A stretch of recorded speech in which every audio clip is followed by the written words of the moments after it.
Good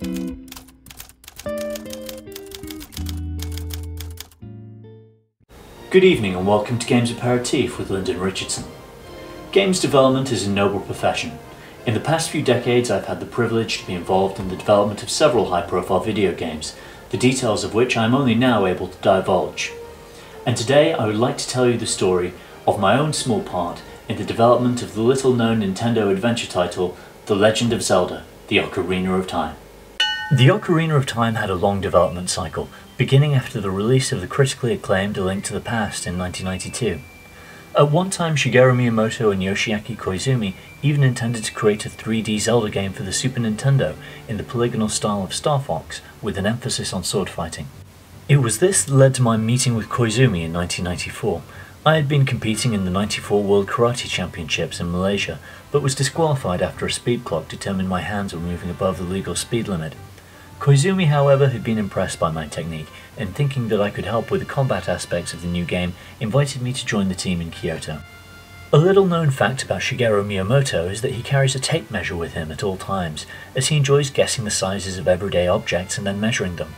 When I arrived at Nintendo HQ, he correctly guessed my height of 198 centimeters and, impressed by these and other measurements, welcomed me to the Zelda development team.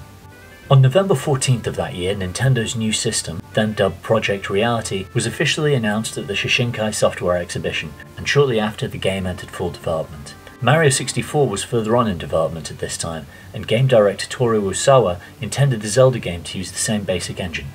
A little known fact about Toru Osawa is his predilection for larger women, and he originally intended for the game to utilize the new console's disk drive add-on he'd been working on, which he called the 64DD. The game went through several large changes in this time. Surprisingly, Miyamoto had originally wanted to make a first-person game, and this survived in the form of first-person bow and slingshot modes. The medallions were also intended to be usable items that the player could equip and combine to create new magical effects, but this never survived to the finished game. I won't bore you with too many tedious personal anecdotes about Shigeru Miyamoto, but one in particular is worth mentioning.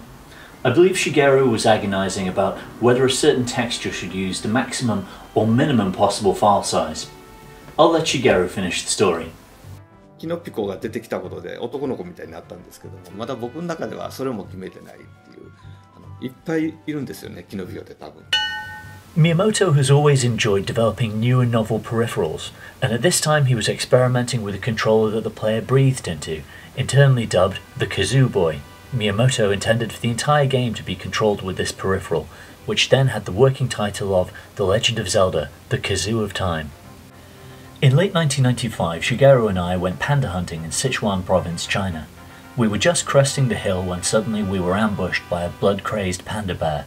I was able to disable the savage beast by shooting it in the testicles, but not before Shigeru was almost disemboweled. Far from home and in urgent need of medical attention, the only way to signal for help was with my trusty ocarina, a holdover from my spaghetti western days. Though his lifeblood was ebbing away, Shigeru realized that the holes of the ocarina could be made to correspond with the buttons on the new N64 controller, and after we returned to Kyoto, the game became known as The Legend of Zelda, The Ocarina of Time, or Tolostut, as we always referred to it internally.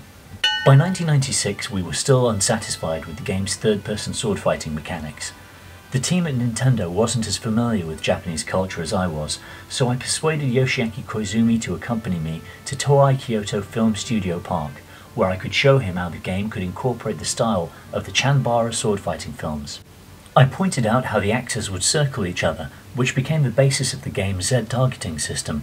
Yoshiaki was struggling to visualize this, but fortunately I had my katana with me at the time, and I stepped onto the film set to demonstrate my kendo technique.